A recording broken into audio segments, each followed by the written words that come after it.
Here we are in this New Year's time, and oftentimes we think about New Year's resolutions. We think about maybe the strength or the power of our will, our resolve, what we are going to do. But what if we had the strength of a king in our midst? What would we do with the shout of a king? God's resistance.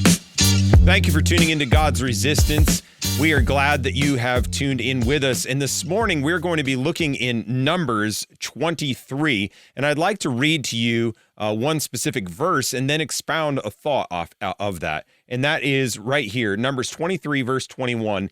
He hath not beheld iniquity in Jacob, neither hath he seen perverseness in Israel. The Lord his God is with him, and the shout of a king is amongst them. The shout of a king is amongst them. Now, if we were to look at the context of all this, we would go around the whole thing of Balaam. Now, at this time within Israel's history, they had sinned against God, and we think about the bronze serpent. They were complaining that Moses brought the Israelites out of the wilderness to die. They were complaining against God, and God said to Moses, put a brazen serpent on a pole. When they look at that brazen serpent, they will live and they will not die. So look and live, right? That was the idea. Then there was the defeat of King Sihon. Israel wanted to pass through Sihon's borders, or through the borders there, and the King Sihon came to fight Israel instead of allowing them to pass the borders, and Israel won. Then the warning was given out to Moab. Your god Chemosh gave your sons and your daughters to Sihon, king of the Amorites, and we just defeated him, essentially. After that, they left and they went to go fight against Og, king of Bashan, and King Og came out against Israel's spies as Moses sent these spies out. The Israelites killed all of them so that none of them were alive either. Notice that these victories were after the brazen serpent incident, right? Here they were disobedient to God, complaining and whining. God gave them a remedy, the bronze serpent, and then they went forward in God's strength, and they were having victory over King Sihon, over Og, king of Bashan. Then we move on to Moab. The children of Israel pitched their tents in the plains of Moab. And then Balak, the king of Moab, he was super concerned. I mean, here's a huge army. What are we going to do against so huge of an army? Well, he, being very concerned, he heard what Israel had done to Sihon and the Amorites, and we read that in Numbers 22:2. He says, Balak, the son of Zippor, saw all that Israel had done to the Amorites. And Moab was sore afraid of the people because they were many, and Moab was distressed because of the children of Israel. And Moab said unto the elders of Midian, now shall this company lick up all that are round about us, as the ox licketh up the grass of the field. And Balak, the son of Zippor, was king of the Moabites at that time. So what does Balak do? Well, he calls for Balaam. And Balaam was a sort of magi sorcerer kind of a person. He lived near the river Euphrates in Mesopotamia, which was amongst the Amorites.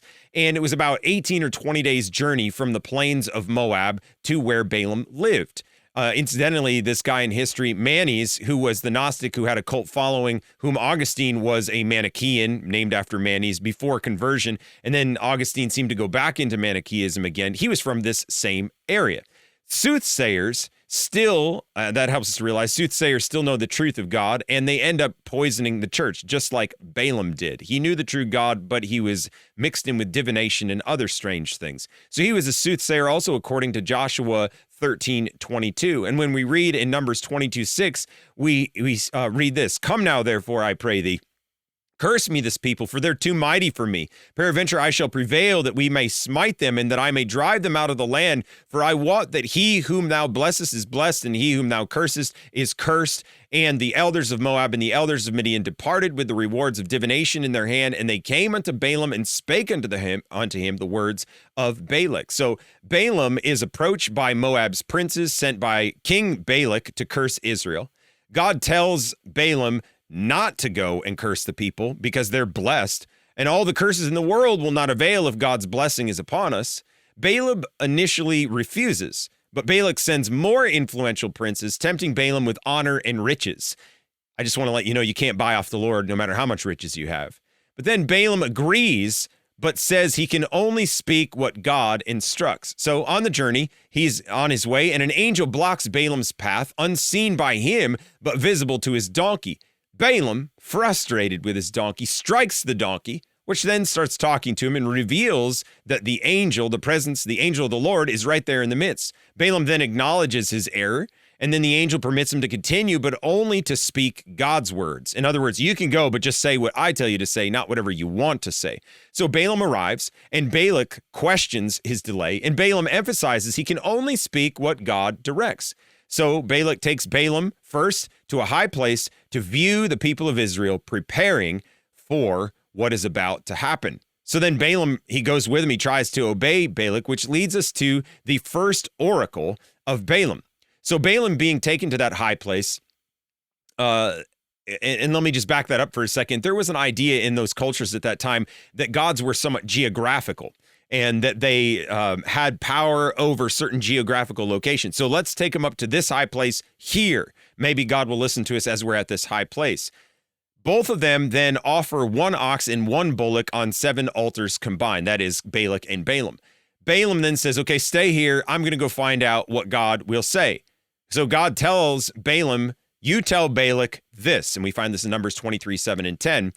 And he took up this parable and said, Balak, the king of Moab, hath brought me from Aram out of the mountains of the east, saying, come, curse me, Jacob, and come, defy Israel. How shall I curse whom God hath not cursed? Or how shall I defy whom the Lord hath not defied? For from the top of the rocks I see him, and from the hills I behold him. Lo, the people shall dwell alone, and shall not be reckoned among the nations. Who can count the dust of Jacob and the number of the 4th part of Israel? Let me die the death of the righteous, and let my last end be like his. So what do we find here? The devil cannot touch a person if God is his protector.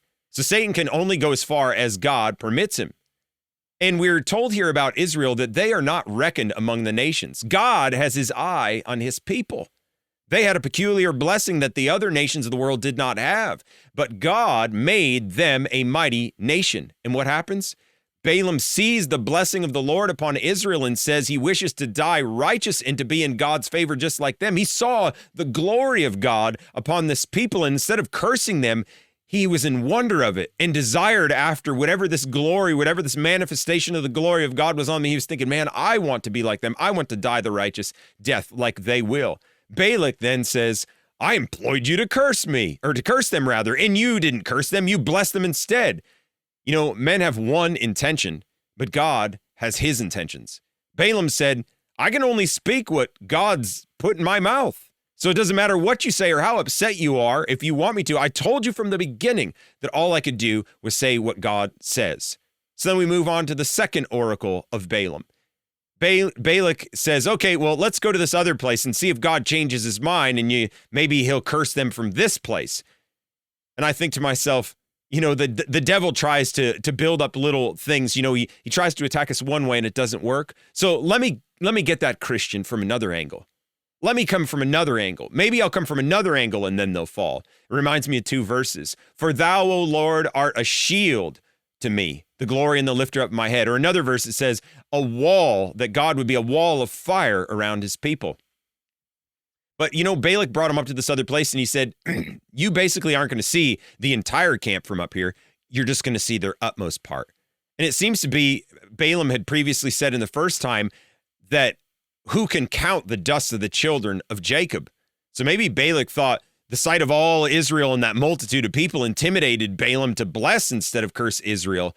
But the thing that's so awful here, I mean, that it is what it is, but Balak was not even calculating the possibility of the Spirit of God coming upon Balaam and causing him to overflow with so much blessing towards Israel. He thought, well, maybe he saw all that army and he got scared, so he backed up. And you know, the world still thinks like that today. They look at a situation that takes place where the resolve of the Christian is to continue walking with God and not to go any other way, and God's blessing is on them, and the world still thinks, you know, maybe if we just try and change it and reframe the words here or there, maybe then they'll go along with it. They do not realize that there is a shout of a king amongst the true church. And so 7 altars, same thing again. And then Balaam says, let me go see what God has to say. And in Numbers 23, 19 through 23, we read, this is what God told Balaam to say to Balak. God's not a man that he should lie, neither the son of man that he should repent. Hath he said, and shall he not do it? Or hath he spoken, and shall he not make it good? Behold, I have received commandment to bless, and he hath blessed, and I cannot reverse it. He hath not beheld iniquity in Jacob, neither hath he seen perverseness in Israel. The Lord his God is with him, and the shout of a king is among them. God brought them out of Egypt. He hath, as it were, the strength of a unicorn. Surely there is no enchantment against Jacob, neither is there any divination against Israel. According to this time, it shall be said of Jacob and of Israel, what hath God wrought? So God won't change. Money's not going to change him. Threat isn't going to change him. Curses or the power of curses from people, that's not going to change him. No diviner on the face of the earth is going to change God. God's heart was to bless Israel, and no one could change that. And you would ask the question, well, why was that? We're told in the text that I said from the very beginning, he hath not beheld iniquity in Jacob, neither hath he seen perverseness in Israel. The Lord his God is with him, and the shout of a king is amongst them. In verse 22, it said, God brought them out of Egypt. He hath, as it were, the strength of a unicorn. So God delivered them out of Egypt, and God was going to set up his kingdom through them. They had the mighty Red Sea deliverance, the counting of all those that would join for battle, sectioning them off in companies, setting up the priesthood, appointing leaders, all for the conquest of Canaan. Israel, we are told, has the strength of a unicorn or a rhinoceros. In other words, God's purpose is their strength. And this is what God hath wrought. So if God's done all this, who can destroy what God builds? Jesus said it another way. I will build my church, and the gates of hell shall not prevail against it. This moves us on to the third oracle. He goes up to another mountain, Mount Peor, and Balaam was so affected by the presence and the communication of God that instead of seeking enchantments like he did before, it said he didn't seek enchantment. Rather, what he did was he sought out the wilderness or the plains of Moab, where God's people were. God showed Balaam what he had done and what he sees.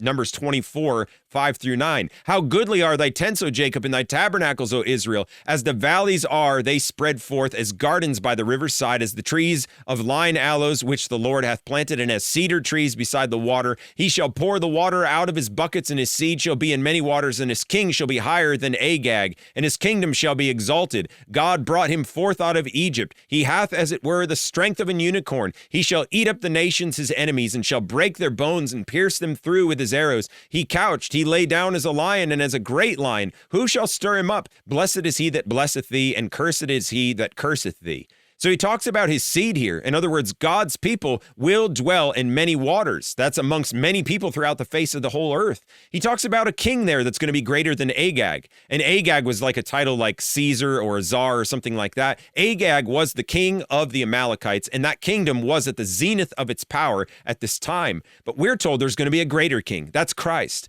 Christ is and will be the greater king. He also speaks about a kingdom that will be exalted. And ultimately, we realize this is Christ's kingdom that will be exalted above all other kingdoms. We read in Daniel 2:44, the God of heaven set up a kingdom which shall never be destroyed, and the kingdom shall not be left to other people, but it shall break in pieces and consume all these other kingdoms, and it shall stand forever. God conquered many nations through his people Israel, but he will conquer all nations through his everlasting kingdom that cannot be touched with human hands. Naturally, Balak was very angry. So he told Balaam to flee back to his country. Balaam said, I will flee back to my country, but I'm going to show you what's going to happen to you in the latter days. The defeat of nations was going to take place, and then the kingdom of the Messiah, Numbers 24:17, he said, I shall see him, but not now. I shall behold him, but not nigh. There shall come a star out of Jacob, and a scepter shall rise out of Israel, and shall smite the corners of Moab, and destroy all the children of Sheth. This is that star that we read about in Bethlehem. This is the ruler, the scepter of the king that will rise out of Judah. This is Christ. All because of that verse that I said in the beginning. God has not beheld iniquity in Jacob. So Jacob was no longer a server of idols. That's kind of what this means, that he had not beheld iniquity in Jacob, because certainly they had that problem with the brazen serpent and all beforehand. But they are not given to idolatry at this moment. So there was no guilt for that idolatry. And after the brazen serpent episode, they were walking in light and obedience to God, and God blessed them. He said, neither hath he seen perverseness in Israel. The Lord his God is with him. The shout of a king is among them. And I want to say this to you, listener. Here we are thinking, what resolutions am I going to have for New Year's? If you are obedient and you are walking with the God of heaven, then think about this.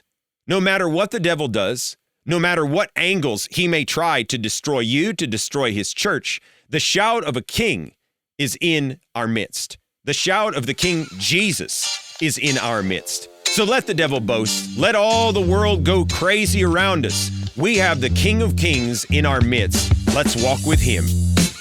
Make sure to subscribe, like, follow, turn on the notification bell so that you can be aware of all the content that comes out. Follow us on all our social media and visit godsresistance.com. We are thankful for you.